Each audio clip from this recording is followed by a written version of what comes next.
understood or whatever. Yet the wonderful thing about that is that it speaks to people.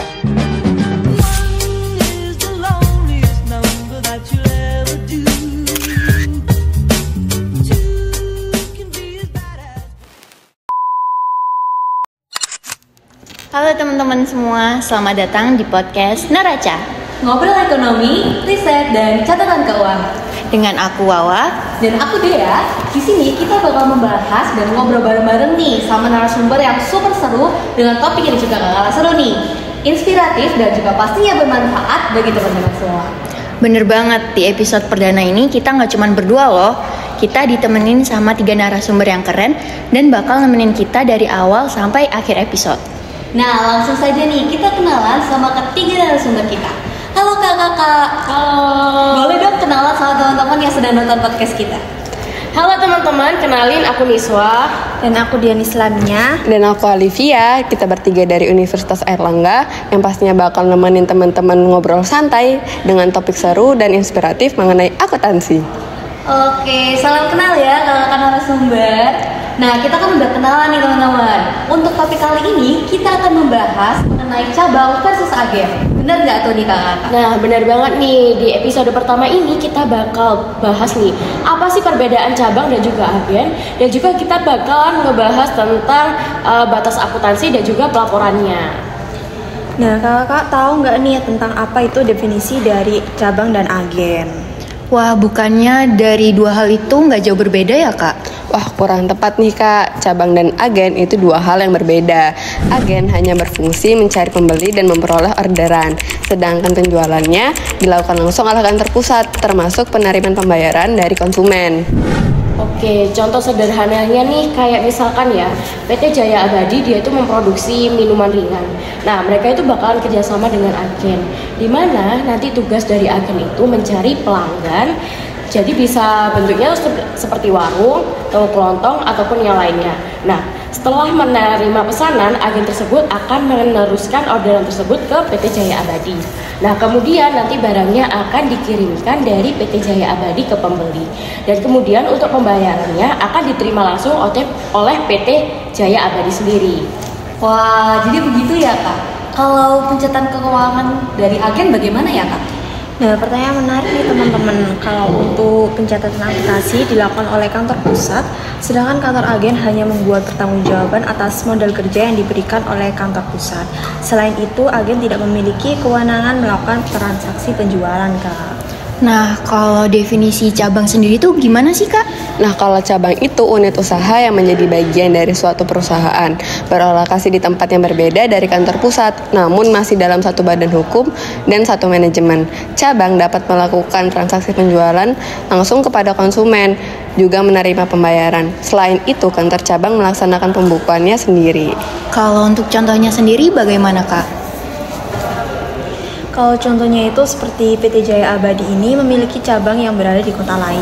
Cabang tersebut memiliki gudang sendiri, memperkerjakan karyawan sendiri, dan dapat menjual produk minuman ringan ke toko-toko di kota tersebut. Tapi untuk pendapatan dari penjualan di cabang tetap dicatat sebagai pendapatan perusahaan yang nantinya akan dikonsolidasi dengan laporan kantor pusat. Oh, jadi gitu ya kak. Berarti definisi agen dan cabang itu ternyata beda. Dan kalau misalnya kita pahami lagi nih, agen itu seharusnya tidak punya persediaan karena setiap persediaan atau pesanan itu akan langsung diteruskan ke kantor pusat. Nah, betul sekali Kak. Agen tidak memiliki persediaan barang untuk dijual, melainkan hanya menampilkan contoh barang. Sedangkan cabang menyediakan persediaan barang dagangannya yang biasa dikirim langsung dari kantor pusat. Nah, selain itu ya teman-teman, kalau pada agen, mereka itu penjualannya sepenuhnya akan ditangani oleh kantor pusat, dan juga kerja modal itu bakalan dikasih dari kantor pusat. Jadi agen tuh gak bakalan mengelola keuangannya sendiri selain kerja modal yang diberikan untuk kegiatan operasionalnya. Sedangkan kalau misalkan di kantor cabang, itu mereka dapat mengelola uang dari hasil penjualan, dan mereka itu dapat melakukan penagihan piutang serta melakukan pencatatan atas transaksi apapun. Wah gitu ya kak, aku mau tahu nih kak untuk pembukuan keduanya apakah berbeda? Betul banget Kak, keduanya memiliki perbedaan dalam pembukuan akuntansi. Untuk agen tidak memerlukan pembukuan secara rinci. Biasanya agen hanya membuat buku kas untuk mencatat dana yang diberikan oleh kantor pusat sebagai modal kerja, serta pengeluaran untuk berbagai biaya. Nah, jika modal kerja habis atau mendekati batas minimum yang ditentukan, agen akan mengirimkan salinan catatan pengeluaran kas atau ringkasan dari buku kas tersebut kepada kantor pusat agar bisa mendapatkan penggantian atau tambahan modal kerja. Kalau pembukuan cabang bagaimana, Kak? Nah, untuk pembukuan kantor cabang, mereka itu memiliki wewenang untuk melakukan transaksi penjualan, sehingga mereka itu dapat melakukan pembukuan secara mandiri. Sehingga baik kantor pusat ataupun kantor cabang, mereka itu memiliki pencatatan akuntansi mereka sendiri-sendiri. Nah, dalam pembukuan kantor pusat terdapat dua alternatif teman-teman. Pertama, laba rugi yang diperoleh dari aktivitas penjualan melalui tiap agen tidak ditentukan secara terpisah, juga dilaporkan secara gabungan dengan transaksi penjualan biasa. Yang kedua, laba rugi yang dari aktivitas agen ditentukan secara terpisah, yaitu dengan pembukuan khusus untuk agen. Wah, ternyata itu ya definisi dan wewenang juga pembukuan cabang dengan agen itu berbeda ya. Pembahasan awal yang seru dan bermanfaat untuk teman-teman semua.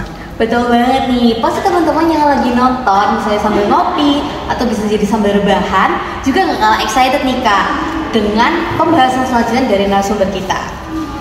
Pastinya dong Kak. Nah, aku punya pertanyaan nih Kak buat kakak-kakak narasumber. Apakah ada nih perbedaan pencatatan transaksi dari cabang sama agen? Jadi simple aja sih, kalau misalkan cabang, mereka itu mencatat hampir semua transaksi operasionalnya sendiri. Sedangkan kalau misalkan agen, itu mencatat yang terkait dengan perannya sebagai perwakilan perusahaan aja. Oh, oke. Kita bahas dulu nih jenis transaksi pada cabang. Emangnya ada apa aja sih Kak? Jadi jenis transaksi pada cabang ada 5 kategori utama. Yang pertama itu penerimaan dan penjualan barang dagang. Cabang mempunyai inventory sendiri, jadi catat semua barang masuk dan penjualan ke customer. Yang kedua, penjualan dan pendapatan. Semua pendapatan yang dihasilkan cabang dicatat di sini.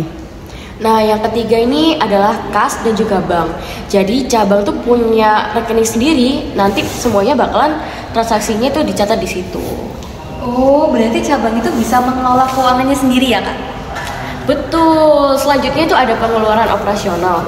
Nah, itu meliputi kayak gaji karyawan, sewa, listrik, dan juga biaya-biaya lainnya. Dan yang terakhir ada transaksi dengan kantor pusat. Ini unik sih, ada akun kantor pusat yang mencatat setoran modal dari pusat dan pengiriman laba ke pusat. Nah, buat yang agen nih beda banget. Yang pertama, penerimaan uang muka, agen cuma dapat kas kecil dari kantor pusat untuk pengeluaran hariannya. Berarti agen nggak punya rekening sendiri ya Kak? Betul, kemudian ada pengeluaran operasional. Tapi yang bisa dibayar hanya dari petty cash aja. Kalau misalkan pengeluaran yang besar, kita harus request ke kantor pusat dulu. Yang ketiga ada penerimaan dari pelanggan yang harus langsung disetorkan ke rekening kantor pusat dan nggak boleh ditahan. Selanjutnya ada penjualan, tapi bukan untuk akuntansi ya, cuma buat mengirim pesanan ke kantor pusat.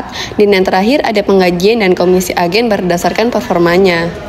Oh, jadi intinya cabang itu lebih mandiri ya dalam pencatatan, dan kalau misalnya agen itu agak lebih terbatas gitu ya? Nah, betul banget nih. Jadi intinya cabang tuh kayak mini perusahaan, dan kalau misalkan agen tuh kayak lebih ke perantaranya aja sih. Oh, gitu ya? Kayaknya kalau misalnya kita udah ngomong sejauh ini kayaknya udah cukup nih ya Kak, sangat komprehensif dan super lengkap, dan aku yakin teman-teman yang nonton pastinya udah paham nih. Tapi teman-teman jangan tutup dulu video ini karena kita akan ada segmen 2 nih teman-teman, yang kita akan membahas soal studi kasus sehingga teman-teman bisa lebih paham nih soal materi kali ini. Oke, aku Dea, Aku Wawa. sampai jumpa di segmen kedua teman-teman. Halo teman-teman, tadi kan kita udah bahas tentang definisi, wewenang, juga jenis-jenis transaksi kan dengan 2 host dan 3 narasumber yang gak kalah keren. Nah, sekarang kita masuk ke pembahasan studi kasus nih, juga format laporan, biar kita bisa lihat langsung gimana penerapan di dunia nyata dengan narasumber yang gak kalah keren dan inspiratif. Bener banget, kita bakal bahas format laporan dan studi kasus nih bareng Kak Ai, Kak Aisyah, Kak Restu, dan Kak Bayu. Halo kakak-kakak, kita langsung masuk aja nggak sih kak ke format laporan? Pastinya teman-teman di rumah juga pada nggak sabar kan? Oke, jadi laporan keuangan itu dibuat pada setiap periode dan format laporannya sama kayak perusahaan pada umumnya. Nah, gimana sih gabunginnya sama laporan kantor pusat? Dengan cara menggabungkan aset, kewajiban, ekuitas dari kedua kantor. Kalau kayak gitu, apakah ada yang perlu dieliminasi? Ada dong. Untuk neraca gabungan, kita harus mengeliminasi saldo RNK kantor pusat dengan RNK kantor cabang dan saldo utang piutang antar kantor pusat dan kantor cabang. Nah, pada laporan laba rugi gabungan, pengiriman barang dari pusat ke cabang sama pendapatan dan biaya yang saling berkaitanlah yang dieliminasi. Wah, cukup kompleks ya prosesnya. Terus buat agen gimana tuh kak? Kalau agen mah jauh lebih simpel. Mereka mencatat transaksi atas nama kantor pusat dengan memberi tanda atau kode khusus di laporan keuangan kantor pusat. Betul banget, dan agen sendiri itu tidak bikin laporan keuangan seperti cabang. Oh begitu ya, penjelasannya sangat bisa dipahami nih. Nah selanjutnya kita bakal masuk ke contoh studi kasus nggak sih kak? Betul banget, tanpa berlama-lama lagi, yuk kita masuk ke studi kasus. Misalnya nih, ada kantor cabang PT Jaya Abadi, mereka mengirimkan barang dagang ke agen senilai 100 juta rupiah. Kan kalau gitu pencatatannya jadi gini, di kantor cabang, barang dagang senilai 100 juta di bagian debit dan kas senilai 100 juta di bagian kredit. Tapi gimana ya menurut kakak-kakak untuk pencatatan yang benar di kantor agen? Oke, jadi ini sebenarnya kasus yang klasik ya. Ketika kantor cabang kirim barang dagangan ke agen dan agennya itu bukan entitas mandiri, biasanya agen cuma mencatat transaksi sebagai titipan, bukan pembelian langsung. Tapi kalau kita asumsikan si agen itu melakukan pencatatan, maka idealnya di agen akan mencatat persediaan barang dagang di debit sebesar 100 juta, pada utang kepada kantor cabang di kredit sebesar 100 juta. Tapi kalau transaksinya berbasis kas, agen bisa mencatat kas di debit sebesar 100 juta dan pendapatan diterima di muka di kredit sebesar 100 juta. Jadi tergantung sama model relasi antara cabang dan agennya. Nah, kalau di lapangan, agen itu biasanya nggak langsung mengakui barang itu sebagai milik mereka. Jadi, mereka anggap itu barang titipan, sehingga tidak ada transaksi persediaan, tetapi mereka pakai sistem stok. Baru nanti pas barang laku, hasil penjualannya dicatat dan disetor ke cabang. Wah jadi bingung, kalau gitu kenapa sih kantor cabang langsung mengurangi kasnya? Emang uangnya kemana kak? Pertanyaan bagus. Jadi kantor cabang bisa saja mencatat penyerahan barang ke agen sebagai pengeluaran kas karena dia anggap sudah transfer of control. Misalnya dengan sistem konsinyasi berbasis kas.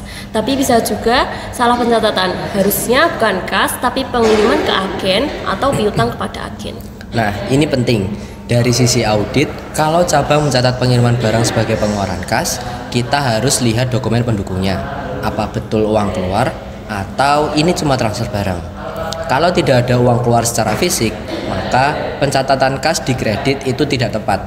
Harusnya akun lain seperti pengiriman barang ke agen atau piutang kepada agen yang berada di kredit. Wah jadi gitu ya, dapat disimpulkan nih kalau cabang mengirim barang ke agen terlebih dahulu melihat hubungan dan sistem pencatatannya. Juga barang yang dikirim ke agen sifatnya titipan itu belum tentu menjadi milik agen sepenuhnya dan tidak dicatat sebagai persediaan. Selain itu, catatan kas di cabang harus hati-hati nih, jangan sampai terjadi kesalahan klasifikasi. Bener banget kak. Wah sepertinya kita udah di ujung topik ya. Gimana teman-teman udah pada paham apa belum? Terima kasih buat kakak-kakak semuanya. Semoga pembahasan kita membantu teman-teman dalam memahami pencatatan dalam kantor cabang dan agen. Aku rasa podcast perdana kita cukup sampai di sini nggak sih? Pastinya akan ada episode-episode selanjutnya dengan pembahasan yang seru dan narasumber yang inspiratif. Aku Alsa dan aku Jessie. Kami pamit undur diri. Sampai jumpa di podcast neraca selanjutnya. Bye.